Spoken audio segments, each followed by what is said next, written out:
Bonjour, bienvenue à Sciences de chez nous. Je suis Mardoché Boli. Vous êtes éleveur, vous devrez connaître cette maladie. Lorsqu'elle attaque vos sujets, elle peut exterminer plus de 40% de vos sujets et souvent même tuer toutes vos bêtes. Pour mieux comprendre cette maladie, la maladie de Gumboro, qu'est-ce que c'est? Comment lutter contre cette maladie? Une étude a été effectuée, réalisée par Dr Fousseni Sidibé avec son équipe. Et cette étude est intitulée Prévention et traitement en station de la maladie de Gumboro avec l'usage du jaune d'œuf hyperhumain au Mali. Cette étude a été présentée tout à l'heure au cours du symposium malien des sciences appliquées. Dr Sidibé est avec nous pour mieux comprendre un peu les résultats de cette étude qu'ils ont menée. Bonjour, Dr Sidibé. Bonjour. Alors, vous avez mené une étude sur la maladie de Gumboro. La maladie de Gumboro, d'abord, qu'est-ce que c'est? La maladie de Gumboro est une maladie infectieuse très contagieuse qui est causée par un virus qui s'attaque aux cellules immunitaires, notamment les lymphocytes B, qui sont produits dans ce qu'on appelle la bouche de Fabricius. Donc, c'est une maladie immunodéficiente. Donc, quand ça attaque les oiseaux, les poussins, très généralement, ce sont les poussins âgés de 3 à 6 semaines. Donc, ils développent facilement la maladie. Mais quand ça attrape les poussins moins de 2 semaines, ça détruit cet organe immunitaire-là qui est la bouche de Fabricius.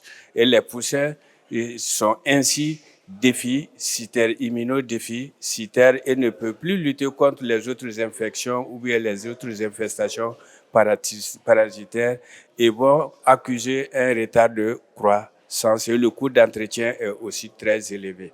Docteur Sidibé, en termes très simples, parce que là, je vois que vous êtes en train de vous adresser à un public plus aguerri, alors qu'il y a des personnes, sincèrement, qui ne comprennent pas vraiment immunodéficitaire. Vous avez parlé d'une autre, vous avez utilisé un autre mot là, de façon très simple. Pour l'éleveur qui se trouve à Koutiala, dans le village de Koutiala, qui veut comprendre un peu ce que vous êtes en train de définir, qu'est-ce que vous lui direz?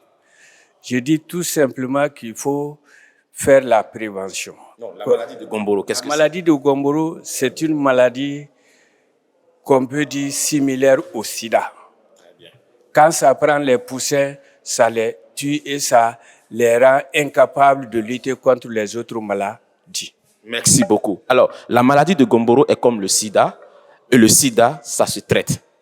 On peut prévenir le sida. Vous avez parlé également de la prévention et du traitement de cette maladie-là. Comment peut-on prévenir cette maladie? Actuellement, dans nos élevages, on fait la prévention à travers la vaccination. Et cette vaccination aussi pose souvent des problèmes. Parce que quand les poussins, très généralement les poussins qu'on importe, ont leurs mamans qui ont été immunisées. Et à la réception, ces poussins ont des anticorps qui luttent contre les infections. Mais malheureusement, quand on utilise le vaccin peut être neutralisé par les anticorps maternels, les anticorps qui ont été donnés par la poule à travers les œufs.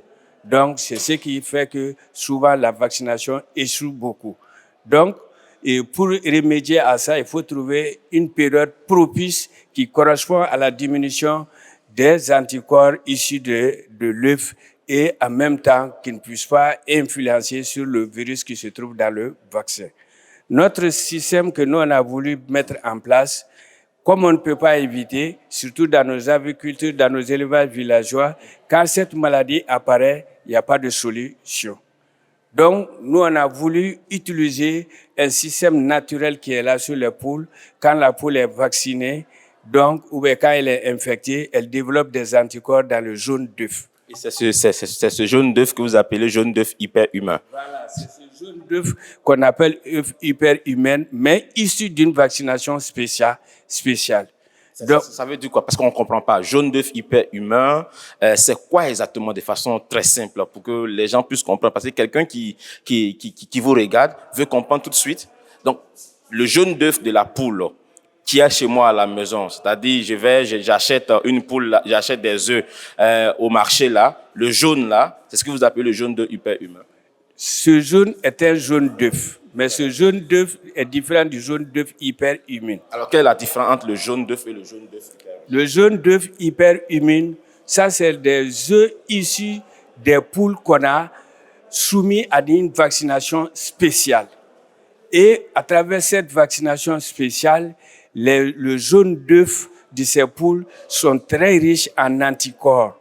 Et nous, on a, à travers cette étude, extraire ce jaune d'œuf qui contient beaucoup d'anticorps qu'on a traité et emballé dans des flacons. Où vous avez trouvé ce jaune d'œuf-là? Parce qu'on veut savoir aussi. Ce jaune d'œuf a été obtenu à travers l'élevage des poules pondeuses, des poules qu'on a élevées à partir de l'âge de 20 semaines. Donc, on a commencé à les immuniser d'une manière spéciale afin que les œufs puissent contenir, notamment les jaunes d'œufs, puissent contenir assez d'anticorps. Alors, on a maintenant les jaunes d'œufs. Comment on fait maintenant pour prévenir la Gumboro? Ou pour traiter, en fait, la poule qui est malade ou un sujet qui est malade de la Gumboro?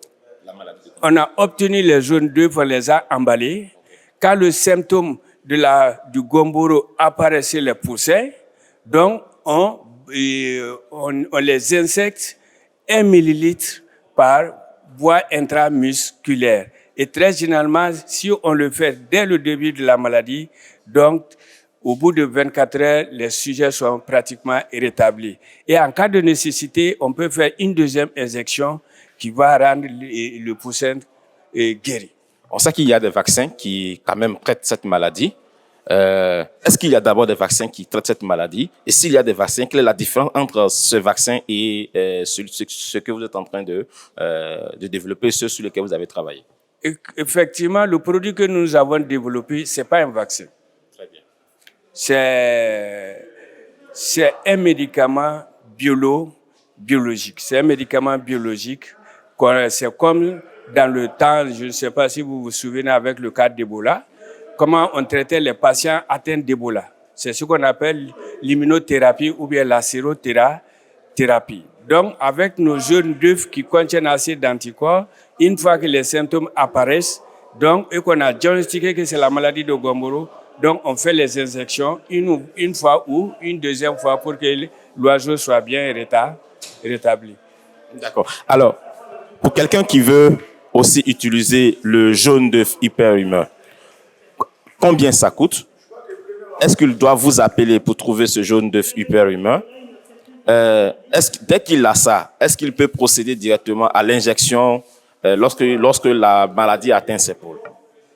Effectivement, et actuellement, nous sommes en phase d'expérimentation.